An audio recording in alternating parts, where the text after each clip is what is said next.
Ever find yourself in the kitchen, recipe in hand, only to realize it calls for grams and all you have are measuring cups? Don't worry, we've got you covered.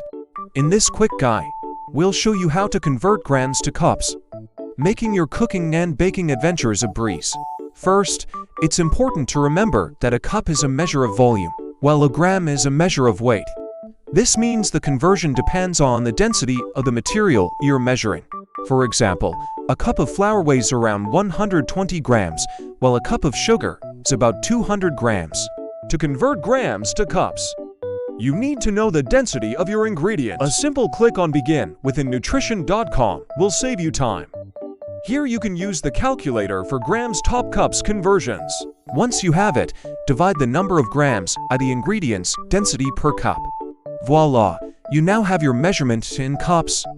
This method works for most cooking ingredients, making it a handy tool in any kitchen. Happy cooking!